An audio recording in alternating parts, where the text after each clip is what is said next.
Hi, Emily, how are you? Nairobi, summer 2011. A visit by a person of exceptional importance is awaited. All the media in Kenya are eager to be there when the guest arrives. He is a religious leader, a diplomat, an aristocrat, and a citizen of the world. Nairobi is only one among the many places where he is active.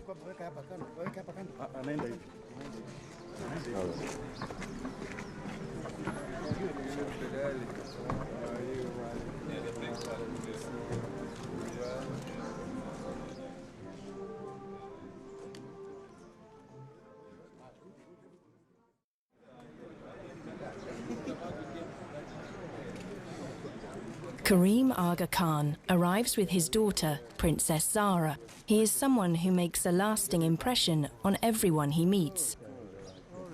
Someone who's passionately concerned about the well-being of people all over the world. He's really empathetic. He's really putting of himself into the world. What an extraordinarily thoughtful, careful, but daring thinker he is. His vision of the world, how it should be, how we can help to have a better world for our next generations. There's this integrity about what I feel he represents, which is just a very powerful thing. When His Highness comes, it's really his interest and appreciation of the work that is being done here that makes a big difference. The Aga Khan and Kenyan President Kibaki are to open the new Heart and Cancer Research Centre today at the Aga Khan University Hospital, which was built in 1958. It is part of the Aga Khan Development Network, which maintains 325 health facilities in Asia and Africa. These are non-profit institutions, initiated by the Aga Khan and sponsored by himself, donors, and the Ismaili community.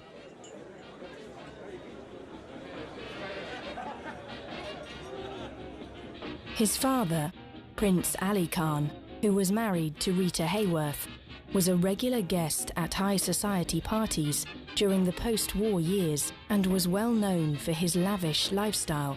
His son, Karim, is still frequently associated with some of the passions of his father, such as racehorses. They were an accident in my life because obviously I didn't expect my father to be killed in a car accident. But it had been a family tradition for 3 generations in India and then in Europe. And I was a little bit in 2 minds as to whether this was something that I wanted to continue. I knew nothing about it. So it meant learning something which was not part of my institution, but it was part of my family. And I decided to continue so. Karim, with his brother Amin and their grandfather Aga Khan III, who was president of the League of Nations in 1937. Geneva was the headquarters of this organization, and it was here that Karim was born in 1936. He went to school first in Nairobi and then to the Swiss boarding school and studied Islamic history at Harvard. His mother was English, and he is a British citizen. I think as a young man, I mean, obviously I'm not an Ismaili and I don't have a kind of mystical take on his personhood, which other people do. But having followed his career over the years, you could see that as a young man at Harvard, he was actually quite serious. He wasn't the playboy he's often described as being. He studied hard, and then suddenly in his final year, or his sophomore year, he inherits the imamate, and he has this, this huge burden sort of thrust upon him. After the death of his grandfather in 1957, the imamate was transferred to Karim Aga Khan. Since then, he has been Imam of the Shia Imami Ismaili Muslims, which have around 15 million followers in 25 countries. For the Muslims, knowledge is a divine gift, and as such, the Ismailis see reason as a facet of faith. The Imam was always revered as the, as it were, current embodiments of the spirit of Ali and Muhammad in the present time. But they were also active participants in the secular world. Doha in Qatar, a city on the Arabian Peninsula. Karim Aga Khan presented the Aga Khan Award for Architecture 2010 in Doha and drew the attention of the West to this part of the world in the process. From the point of view of the Muslim world, one of the major difficulties we have is that we have been completely absent from the notion of Western civilized world. Within the Western civilized world, you teach about the plurality of language, the plurality of philosophy, religion, culture. But until very recently, the definition of an educated person did not include knowledge of the Islamic world. The award ceremony took place in this building designed by the Chinese architect I.M. Pei. Pei undertook a long study tour through the Islamic world before he began work on planning the Museum for Islamic Art. The Islamic world is amazingly powerful in the domain of the humanities, but the Western world has never really seen that. And I believe that that is one of the possible foundations for a real dialogue, is in the whole domain of art, culture, philosophy, these domains which are completely absent from the dialogue.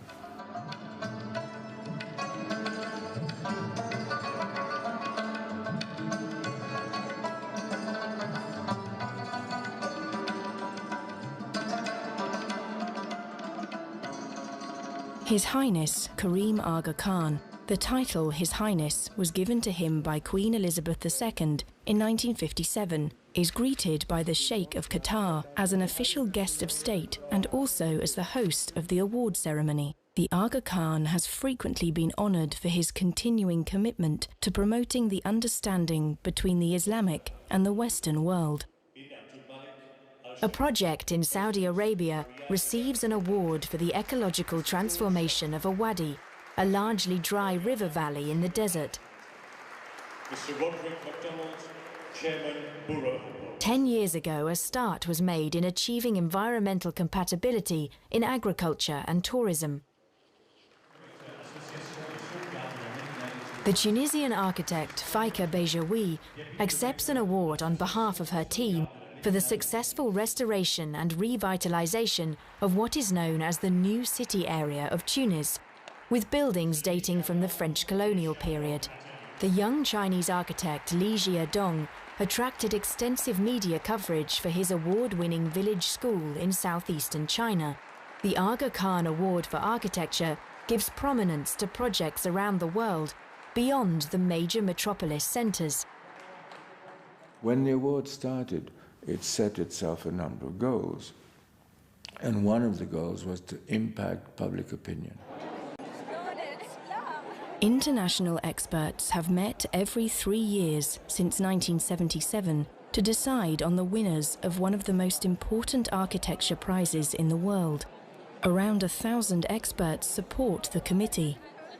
One of the jury members is Glenn Lowry, director of the Museum of Modern Art in New York. For the shortlisted projects, the success at solving ecological and social problems is critical. Would you say that architecture is a passion of you?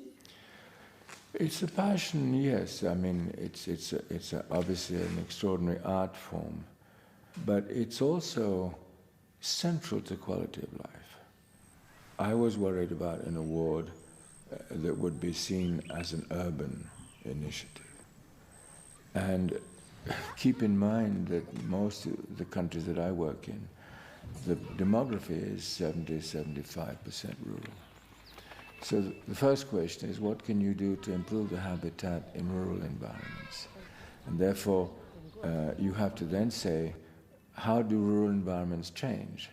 Well, they don't change because a great architect's come to work in a village. We're not talking about architecture in the narrow meaning of the word. We're talking about the change processes in the built environment. One of the award-winning projects for 2010 typifies this intention. It is a school bridging a gorge, which formerly divided the village of Xiaxi in southeastern China into two separate communities. The children from both sides can now enter their school directly, and no one needs to make a long detour any longer. The young architect Li Jiadong collected the money he needed to build the school himself. Although it was originally planned to serve only as a school, the villagers now use the building as a library and as a centre for community events. The Aga Khan Award for Architecture was given not only in recognition of the architecture, but also because this project has significantly improved the lives of the local people. In Nairobi, the morning also begins for many people with a newspaper. Karim Aga Khan launched one of these papers, the Daily Nation, over 50 years ago. As a young imam, he decided to give East Africa a voice of its own in the difficult transition phase from the colonial period to independence. Nairobi is a city of contrasts. There is a prosperous business centre, as well as slums teeming with hundreds of thousands of inhabitants. 50 years ago, there were still other unsolved problems that had to be dealt with. One of the questions I had was whether the African political leaders were aware of answerability to the public, and there was no African reporting on African politics, African ambitions, aspirations, and I felt that that was very dangerous. 3 years after the Daily Nation was first published, Kenya became independent. An international supervisory board monitors the nation to the highest standards of journalism and ethics, a requirement which comes from Karim Aga Khan. He had the resources to hire people to do things, but of course that's not quite enough. You don't just hire people. You have to trust them, you have to decide to back them, you have to go with what they ask for in terms of facilities and resources and so forth. The Nation Media Group is a company that has been quoted on the stock exchange since the early 1970s. Karim Aga Khan is currently building a new media training college for aspiring young journalists. People expect the nation to stand up for their rights. They expect us to stand up for justice. They expect us to have the courage to speak up for those who are oppressed, for those who are disadvantaged, for those who don't have a voice. But in an era when technology, the world has become a global village, people also expect the nation to set the pace for change. They expect us to understand what is going on in the world and to be among the first to adopt it. Bamiyan, in central Afghanistan. This is where the Taliban destroyed the world-famous Buddha statues. The Aga Khan network was able to mobilize $700 million from governments and other organizations for the reconstruction of the infrastructure. I think that in the work that I do, listening is one of the most important factors, because the voices are so diverse in a given country. Imagine the difference in the voices between rural communities and urban communities. Just that one factor, which is a dominant factor in much of Asia and Africa. Just that is very important. The change in perceptions of people from generation to generation is very, very important indeed. The changing value systems. Think of the difference between the value systems of 1957 and the value systems are 2011. He has been Imam since 1957. Over 80,000 people in 30 countries work in this network, one of the world's largest development aid organizations. Within this network, there are profitable projects and others that need financial support, such as this hospital in Bamiyan. These are supported by the Aga Khan Foundation, which was established from the Imam's own wealth and now draws support from governments and other organizations. Additional support is provided by the Ismaili community. Active commitment to good causes is part of the ethical framework of the Ismaili faith. Numerous facilities trace their origins to their volunteer work. More than 5,000 nurses have so far been trained in Aga Khan network educational facilities. There's hardly a day where I'm not in contact with people around the world. That's the nature of the institution. It knows no time. An Aga Khan project in Kenya, near Nairobi. Smallholders have grown beans here since 1989, securing their autonomy and independence. It would, in fact, be cheaper to plant and harvest the beans using machinery, but the result would be that 75,000 smallholders in Kenya would lose their income. What's more, the manual fieldwork assures the remarkably high quality of the crop, and with this, the economic success of the project. I always, ask myself, well, what can we do as a community, an international community, to contribute to quality of life? And if we're able to build programs and institutions which contribute, then that's a good thing. Frigoken is a project of the Aga Khan Fund for Economic Development.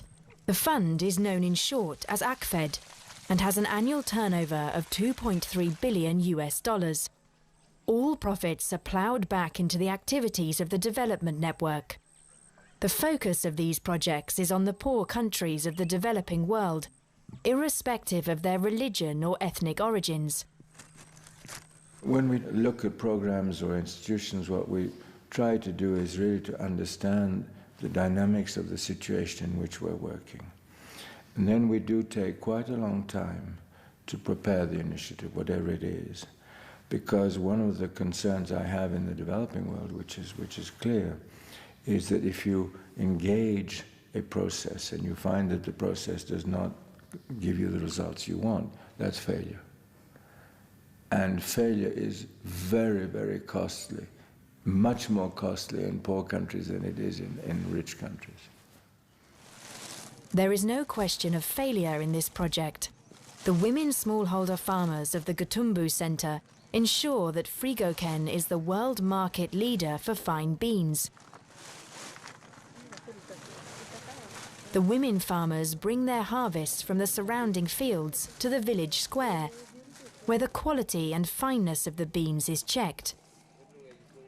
Immediately after this inspection, the best of the crop is taken by truck to Nairobi, about a 1.5-hour drive away, where it is processed in the project factory.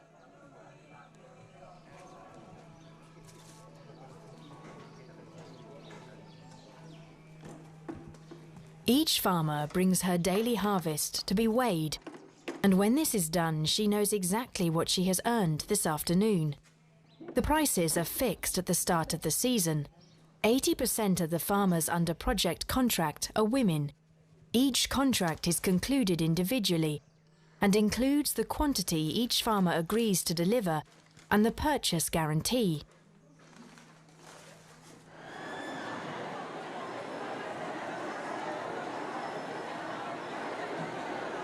Frigoken is one of the most successful projects of the Aga Khan Fund for Economic Development. Some 2,500 people are employed at the bean factory in Nairobi. Most of them are women. They process 60 tons of beans a day. When the project started, the farmers used to work on a basis of speculative growing, and they would work with middlemen. The brokers would buy the beans from the farmers and take them to exporters who were essentially traders.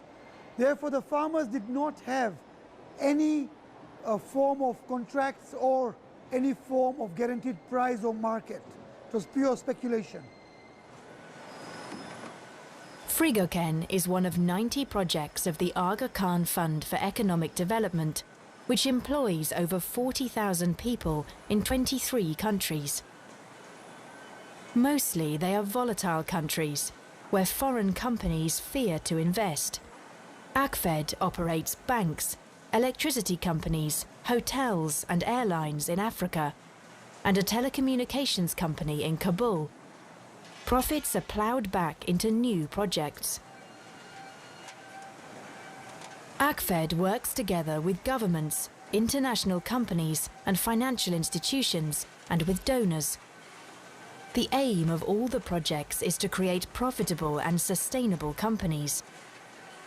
Healthcare, as in Frigoken, is part and parcel of all this effort, as is the advancement of women. We have a creche.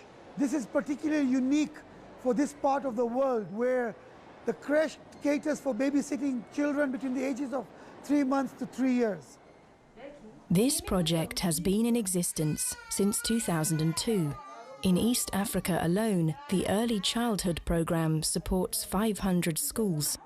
Education is offered to the children in nursery schools and schools, increasing their chances of a better life. President Aga Khan is very, very keen on education, improving education of his people, and certainly the no restrictions on the kind of way education is approached. Eyes over there. Good morning, good morning. Say good morning, His Highness. Good morning, His Highness. Please go on, I'm going to join the class. All right, welcome. The Aga Khan Academy in Mombasa was established in 2003, the first of 18 academies planned for Africa, Asia and the Middle East. It is a private school with an entrance examination and fees dependent on parent income. Many talented pupils without means receive grants. Pupils get an education of the highest international standards from nursery school through to university entrance examinations.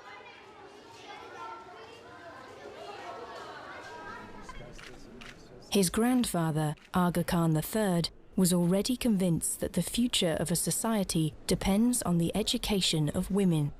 Way back in the 1890s, and that was before women had the vote in Britain, he was telling his people, said, look, if you have 2 children, a boy and a girl, and you can't afford to educate both of them, you educate the girl, because she's the person who's going to bring up the family. She's the person who's going to give culture, provide the kind of cultural matrix. At the Aga Khan University in Karachi, Pakistan, Karim Aga Khan awards diplomas to women who have received a further qualification here as nurses, teachers or doctors. They come from Pakistan, Bangladesh, Saudi Arabia, Afghanistan, Kenya, but also from the USA and Canada.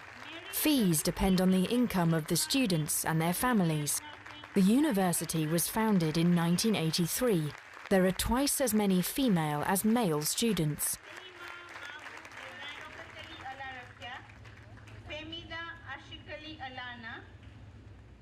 The social history of communities in the Islamic world is not even. It's very different between the African world, the Asian world, the Arab world, etc. So the first thing, I think it's wrong to say that there is any form of unanimity around these issues, because they are social issues. So I think one has to be aware of the fact that although there's a big debate in the Western world, ultimately the Islamic world says, how do you protect the dignity of women? And the rules are not only for women. The Western world very often says that the Islamic world looks only at the status of women. It doesn't. It looks at men's behavior in relation to women. And there are guidelines on that which are equally clear. So it's much more a protection of women within society that is at the basis of these issues. This is because women are judged here by their abilities and not their gender. Dina Bakoum is director of the Aga Khan Cultural Services Restoration Project in Cairo. She is convinced that the equal treatment of men and women is a matter of course for her employer, Karim Aga Khan. Her abilities as a technical engineer are acknowledged, not least on the construction site. The fact that she is a Coptic Christian is not an issue here. The Blue Mosque gets its name from the 17th century tiles, copies of which are here being transferred to extremely thin plastic sheeting. Why are photographs not sufficient? We usually do photographic documentation, of course, of all these detailed tiles, but it's also very important to have our other architectural fine documentation where you can exactly mark the cracks, you know, you can study the typology of these tiles, and you have that as your reference. So they really do have the patience to do that. I always say it's passion and patience at the same time, you know, so they do it slowly, slowly, slowly, but if you don't like it, if you don't enjoy it, the result will not be good. The women on the scaffolding are trained restoration specialists. It's something that I notice often, that people from abroad are more surprised actually than us, you know. But maybe this is also the thought about women here in Egypt, you know, that, oh, they don't work and they have to stay at home and so on. Many of these women are actually married and they have children and they manage to come and they go on the scaffolding. So this is actually the reality of things here in Egypt. Yes, it is true that, for example, we don't have women carving stones or plastering walls, you know. We don't have this here on the side. The history of the Blue Mosque dates back to the 14th century. It was visibly falling into decay before Karim Aga Khan commissioned the restoration work. Professional skills and knowledge are the factors which determine who can join the team. Religious beliefs and social backgrounds do not have a role here. I think our project is the bridge in itself, you know. We do have people from different social backgrounds, we do have people from different religions, from different age groups, and it is this time that we spend here together. We spend more time here than we spent at home, you know, so you really get to have the people work together, understand each other, because as much as, you know, of course we live with each other in Egypt. It's not like people are segregated according to age or religion or, you know, gender or anything, but also talking to each other, understanding each other, and you really remove prejudice.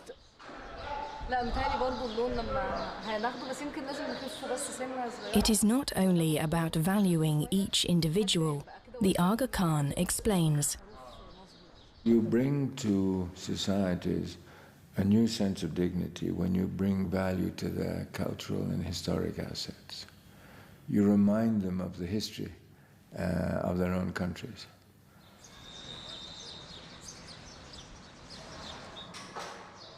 The Aga Khan personally checks whether this project theory is really being implemented in practice.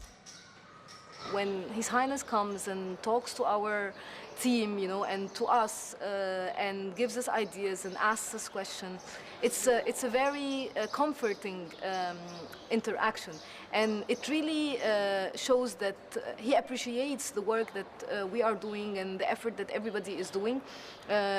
So it's more than anything you can wish for. The buildings date back to the Fatimids, who made Cairo their capital city at the end of the 10th century. Cairo was founded by my ancestors, so there's a long historical connection with that city. But in addition to that, It is one of the great cultural centers of the Islamic world and of the Arab world. Cairo's old city, with its rich Islamic cultural heritage, had long fallen into decay. It was only after Karim Aga Khan began to restore some historic monuments that a change of attitude set in. But first, facts on the ground had to be taken into account. The population that becomes urbanized looks to enter into the city at the least cost, and therefore the historic city, which has no ownership, no laws, nothing, people come in, go out, that was a concentration of the ultra-poor. It was important that these people should benefit from the measures and not be driven from their homes, as so often happens. The residents should have a share in the changes.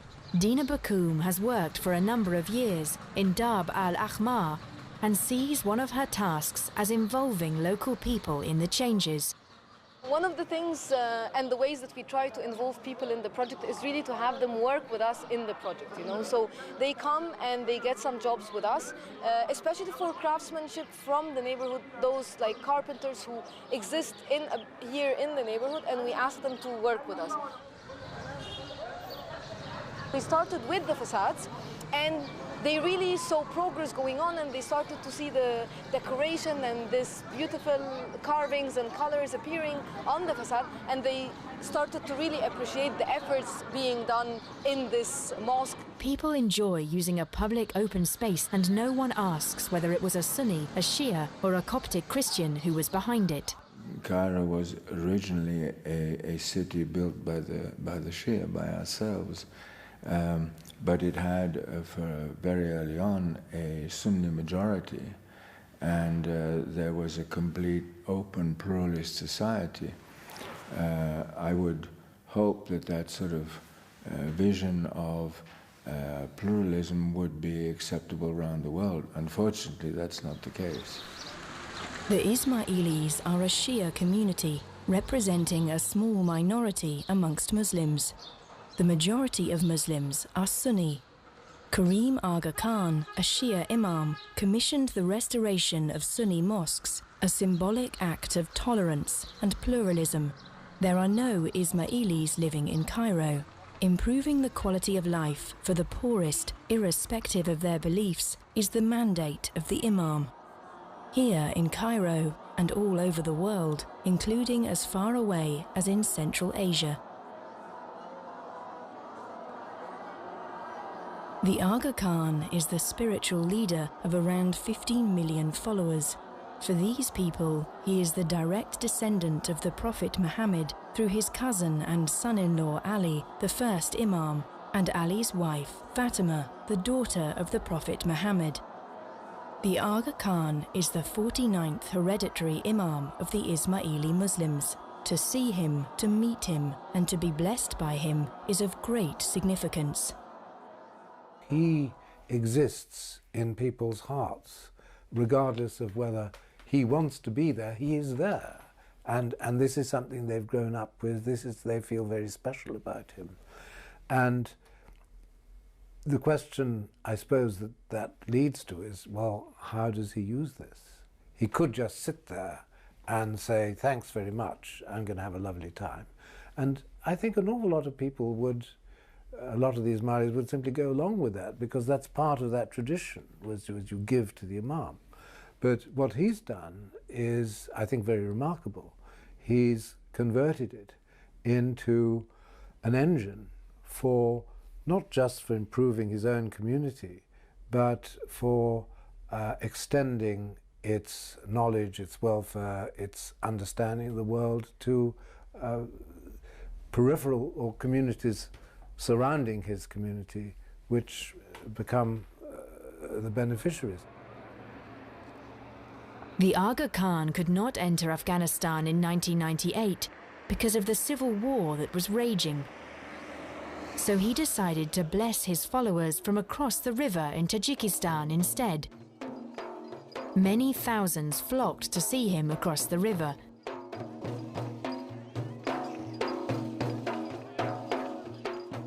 Afghanistan, as you know, has been a very, very serious problem.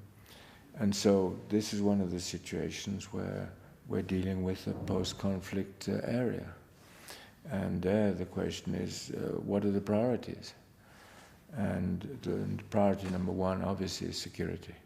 That's the first thing. The second thing is food. So your processes of support are more driven by notions of protection than development.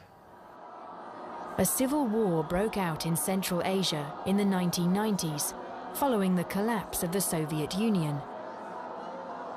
Thousands of Ismailis were threatened by death from starvation in East Tajikistan. Karim Aga Khan sent thousands of tons of food to the country through Kyrgyzstan.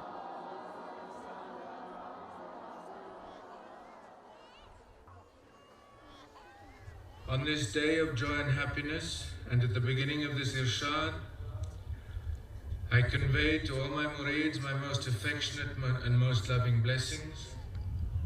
And I pray that Allah may bring all of you here present and to your families and homes peace and hope in the future. So and this decision to go there, it was even dangerous for you, I think. The Imam has to go and be there when it's necessary for him to be there, you know. Kabul, a city tormented by war. People who are usually only mentioned in the media when they become the victims of war. Nothing would seem less likely than the dream of a harmoniously flourishing garden in this war-desolated city. But this is precisely what Karim Aga Khan did. The restoration of the 500-year-old and utterly neglected Mughal gardens of Baghe Babur was made possible by the Aga Khan Trust for Culture, a foundation dedicated to the renovation of historic cities and monuments. Karim Aga Khan was able to reconstruct and replant the garden of Baghe Babur with the help of the German Foreign Office. In order to do this, he needed influence, a great deal of diplomatic tact, and political independence. I think when the history is eventually written, which won't be in his lifetime, people will look back on Karim Aga Khan. They will say this was actually a remarkably influential figure, and perhaps one nobody knew about. He's been around for a very long time. Other leaders come and go. He's always there. And there's a repository of wisdom and experience there. Karim Aga Khan was not deterred by the chaos in Cairo. For 20 years, he pursued a remarkable idea that was never given a single line in the tabloid press. Cairo was the epitome of the great city with no open space. So we started looking at the issue of open space, and we found this dump ground of 32 hectares. Imagine a city of that age with, in the middle, in the most historic part of the city, 32 hectares with no building on it. So it seemed to me that this was a historic opportunity. A giant 500-year-old rubbish dump in the center of Cairo's old city. Over 1 million cubic meters of waste and rubbish accumulated through centuries needed to be dug up and transported away. By 1999, the 12th century Cairo city walls had reappeared. These had long been completely buried under the rubbish.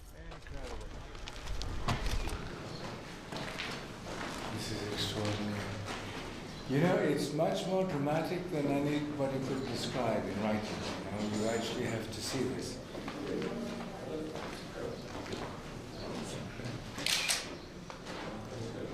Karim Aga Khan, Imam of the Shia Ismailis, born in Geneva, educated in Harvard, invests in the maintenance of historic Islamic architecture as a reference point for the contemporary world. It was a massive challenge, and it's one of the most exciting projects in the sense that it started with a certain concept, and as we moved forwards in that concept, various phases justified the next ones. Al-Azhar Park is the result of 20 years of effort. Green areas available in the city were formerly the size of a single footprint per person. The $30 million costs have been borne by the Aga Khan Trust for Culture. The park must now pay its own way through an entrance fee paid by 2 million visitors every year. One of the serious questions in developing countries is what happens to leisure time? How do people use the leisure time that they have? Visitors to this garden benefit from the wealth of its initiator. Helping others and the obligation of charitable giving is one of the basic obligations in the 5 pillars of Islam. So what do gardens mean personally to you? The rare opportunity to go and relax. El Sadi Badawi made the first shocking soil analyses in 1994. Today, he is the mind and soul of the park. He coordinates the work of 10 gardeners and 30 workers, and he always knows exactly what must be done. He teaches botany at the university in Cairo and developed the planting concept from the start in close coordination with Karim Aga Khan. Badawi and his team created Aga Khan parks in Aleppo, Syria, in Stone Town, Zanzibar, in Korog, Tajikistan, and in Bamako, Mali. The next major park project is planned for Nairobi. Since most people in Cairo have never experienced nature, they first learn about it when they come to the park. Years passed before it was possible to establish the first healthy plants in Al-Azhar Park. As a result of the 500-year-old rubbish dump, the quality of the soil was so poor that all plants died within 2 days. Today, 98% of the plants thrive here. He was controlling everything, from the very small thing to the very big thing. He is a special taste for choosing everything. Well, prototype, he decided with the, of course, with the consultant, what do you mean, and he has his idea for that. This park has changed Cairo, and it has also changed and significantly improved the lives of the 200,000 inhabitants of Darb al-Ahmar. They have suddenly found themselves living in a district that possesses one of the world's most beautiful city parks. What makes you really content? What is really something you're proud of? And, No, I don't have a sense of pride. I don't have that at all. I'm happy if some of the work that's done creates responses which help people live in a better quality of life. That does make me happy, but it would make any normal person happy.